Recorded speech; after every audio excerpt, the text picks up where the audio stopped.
Hello everyone, welcome back to 5 MCQ series Why Ever Study Classes. So guys, आज इस session में हम practice करने वाले हैं 5 MCQs related to market segmentation, targeting and positioning. These MCQs are beneficial for UGC NET Commerce and Management. It is also useful for Assistant Professor and State Eligibility Test exams. So start करते हैं हमारा आज का ये session on 5 MCQs related to market segmentation, targeting and positioning. The EverStudy Classes courses that you can check on EverStudy Classes website.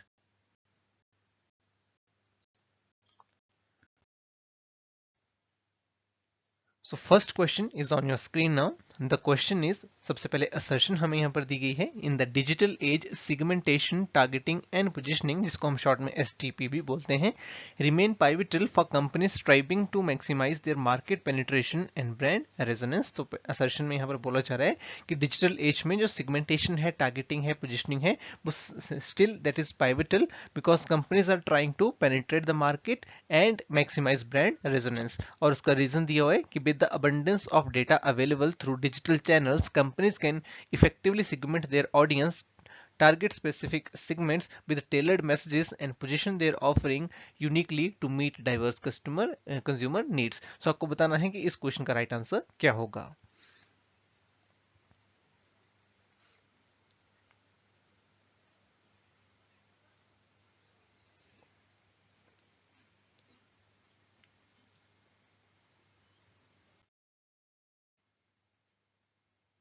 So right answer इस question का हमारा हो जाएगा option number B. Both assertion and reason are true but reason is not correct explanation of assertion.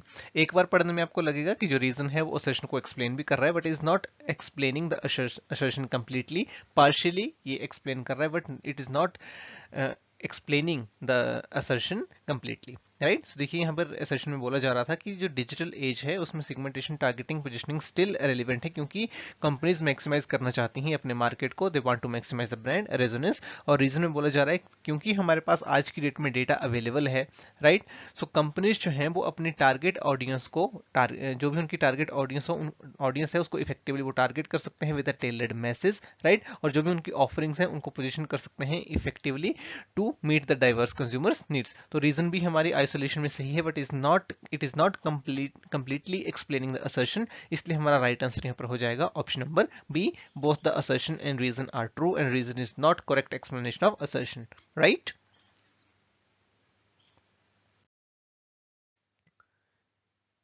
Second question again हमारा assertion reason का है. Assertion यहां पर दी गई है. असर्शन में बोला जा रहा है कि a company launching unique innovative product usually charges high price practicing skimming pricing strategy. और रीजन में यहां पर दिया हुआ है the target market for such new and innovative product include rich class customers. So आपको बताना है कि इस क्वेश्चन का राइट आंसर क्या होगा.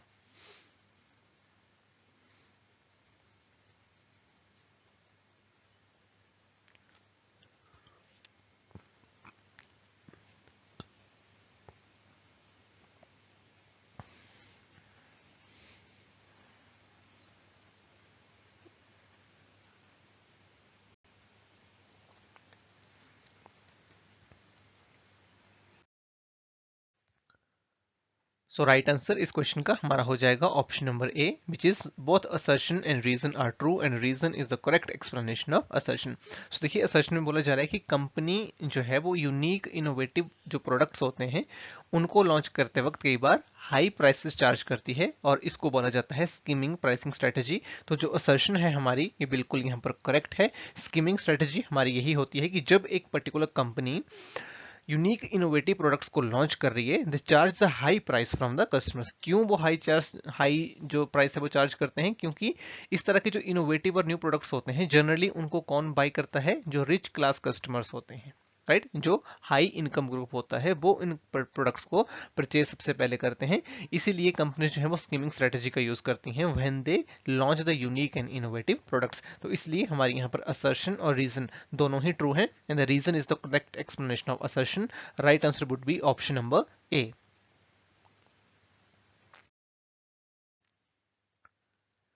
नेक्स्ट हमारा स्टेटमेंट टाइप का क्वेश्चन है. हम यहाँ पर स्टेटमेंट 1 और स्टेटमेंट 2 दी हुई है, हमें बताना है कि कौन सी स्टेटमेंट सही है और कौन सी गलत है। तो पहली स्टेटमेंट में यहाँ पर दिया गया है, a well chosen marketing channel must be aligned to company's marketing strategy with respect to segmentation, targeting and positioning, right. और स्टेटमेंट 2 यहाँ पर दी गई है, जिसमें बोला जा रहा है कि marketing channels are set of interdependent organisation participating in the process of making the product available for the use of consumption. So आपको बताना है कि इस क्वेश्चन का राइट आंसर यहाँ पर क्या होगा।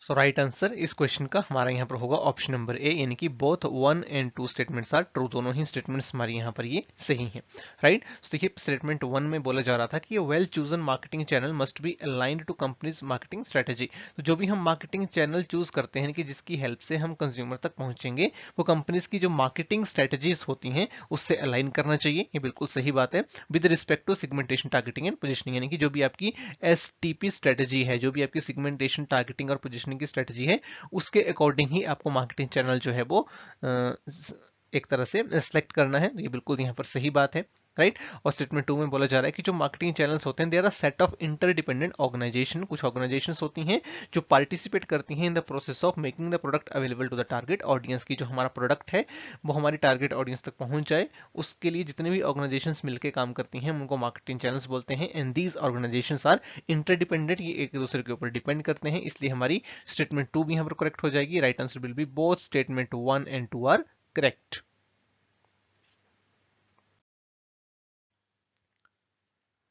नेक्स्ट हमारा मैच द फॉलोइंग टाइप का क्वेश्चन है। एक तरफ हमें लिस्ट 1 दी हुई है, दूसरी तरफ लिस्ट 2 है। In list 1 we have benefit positioning, application positioning, user positioning, competitors positioning, और दूसरी तरफ उनके एग्जांपल्स दिए हुए हैं कि smartphone brand positioning itself as offering better camera quality compare to other brands. Second में दिया हुआ है कि cleaning product marketed as suitable for cleaning multiple surfaces such as floors, countertops and glass. Third is a skincare brand targeting young adults by promoting products designed for acne-prone skin. And fourth is a toothpaste brand emphasizing its whitening properties to appeal to the consumers who want a brighter smile. So आप match करके बताइए इस question का right answer क्या होगा।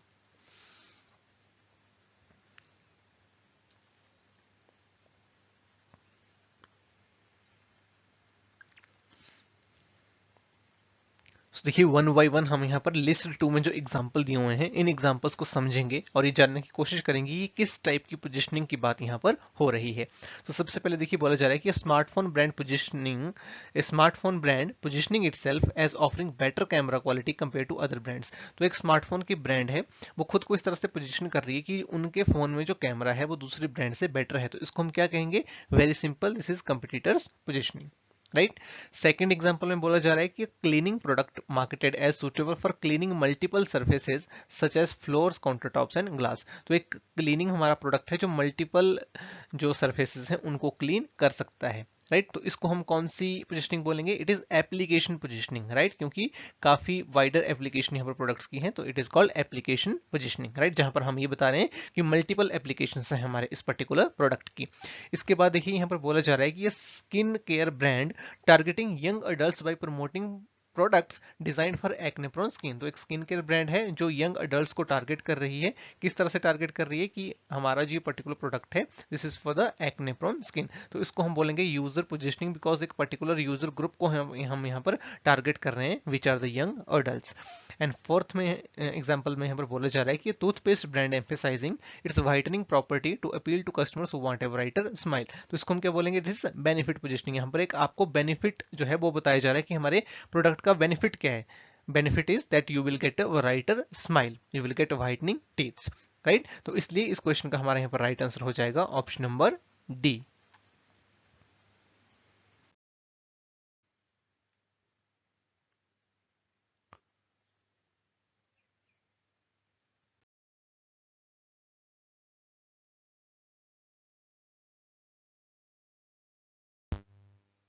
Next question हमारा statement type का question है और क्वेश्चन में बोला जा रहा है कि in the context of positioning consider the following statements.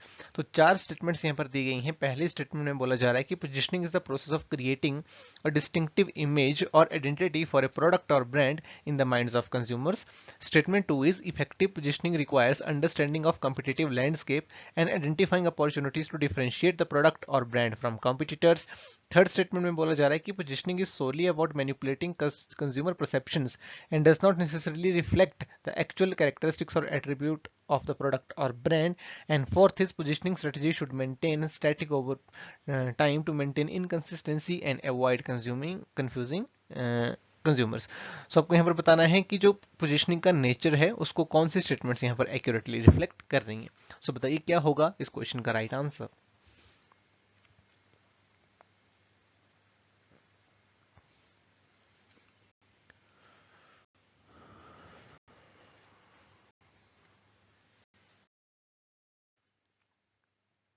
So right answer इस क्वेश्चन का हमारा हो जाएगा option number A, which is statement 1 and 2 only are correct. Right, so देखिए पहली स्टेटमेंट में बोला जा रहा है कि positioning is the process of creating a distinctive image और आइडेंटिटी फॉर अ प्रोडक्ट और brand in the minds of consumer. तो यही पोजीशनिंग होती है जिसमें हम अपने प्रोडक्ट की या सर्विस की एक डिस्टिंक्ट इमेज क्रिएट करते हैं in the minds of consumer. ये बिल्कुल सही बात है।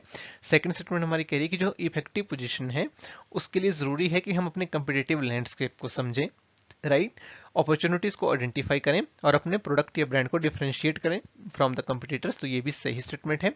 थर्ड स्टेटमेंट में बोला जा रहा है कि positioning is solely about manipulating consumer perception. So हम कंज्यूमर परसेप्शन को सिर्फ मैनिपुलेट नहीं करते हैं पोजीशनिंग में, राइट, इसलिए ये स्टेटमेंट हमारी गलत हो जाएगी। और फोर्थ में बोला जा रहा है कि जो हमारी पोजीशनिंग स्ट्रेटेजीज हैं वो स्टैटिक रहनी चाहिए ताकि हम इनकंसिस्टेंसी मेंटेन कर सकें। तो देखिए हमें कंज्यूमर जो कंफ्यूजन है उसको भी अवॉइड करना है, कंसिस्टेंसी हमें मेंटेन करनी है ना कि इनकंसिस्टेंसी।